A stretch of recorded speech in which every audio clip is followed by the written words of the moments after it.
30 years ago, on the 18th of December 1992, the international community laid in place essential standards to protect minorities. It was when UN member states came together and adopted by consensus the Declaration on the Rights of Persons Belonging to National or Ethnic Religions as Linguistic Minorities. It was a landmark moment, promoting equality, protecting communities, providing a voice, preventing conflict. The Declaration aimed to achieve all of that and to provide countries with concrete guidance on how to protect and promote minorities' human rights. 30 years later, we're asking how far we have come. Sadly, the setbacks are startling. Today, minority communities still endure various forms of discrimination. They are subject to hostility, forced assimilation, persecution, and violence. Minorities often still lack equal access to the fundamental human rights of healthcare and decent, non-hazardous employment. As the world reels with the impact of the COVID-19 pandemic, we know that the virus has disproportionately affected minorities. Interethnic tensions continue to surface. Minorities are being stripped of their political and citizenship rights across the world. Hate, prejudice, and incitement to violence against minorities on social media is widespread and occurs with relative impunity. And the combined ravages of poverty and climate change are moving minorities deeper into inequality, marginalization, and oppression. Minorities remain systematically excluded from participating in decision-making around issues that directly affect them.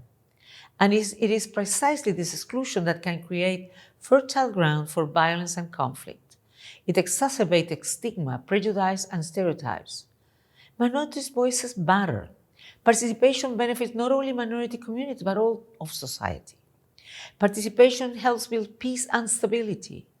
Only when we involve all voices can we ensure equality and the human rights of all individuals, no matter who they are or where they come from. Minority rights are not simply statements of intent. They are an obligation. This anniversary serves as a stark reminder that governments can and need to do more. They must address common root causes of conflicts and deal with grievances before political forces instrumentalize them. They must recognize that inclusion is a key ingredient to a stable, cohesive, and more vibrant society. Now it is the time to come together to take stock of setbacks and achievements, to understand how to best move towards a future where minority rights are a priority, where a life in dignity and equality is accessible and can be enjoyed by all. My office remains dedicated to implementing the principles of the Declaration. We're increasing accountability for minority rights violations. We're monitoring and responding to crises affecting minorities and contributing to legislative and policy reforms. We're providing training in minority rights advocacy. Under the 2030 Agenda for Sustainable Development, countries have committed to leaving no one behind. As we move towards a post-pandemic future with a new social contract, equality and justice must be positioned at the heart of our action for the people whose rights we strive to protect, regardless of their nationality, ethnicity, religion, or language. We cannot stand by and witness discrimination and injustice directed to minorities by simple virtue of who they are. As we mark the 30th anniversary of the Declaration, let us redouble our efforts so that full realization of the human rights of minorities becomes a reality. The Minorities Declaration is short, but its call to equality is powerful. We're hopeful that more people are starting to listen.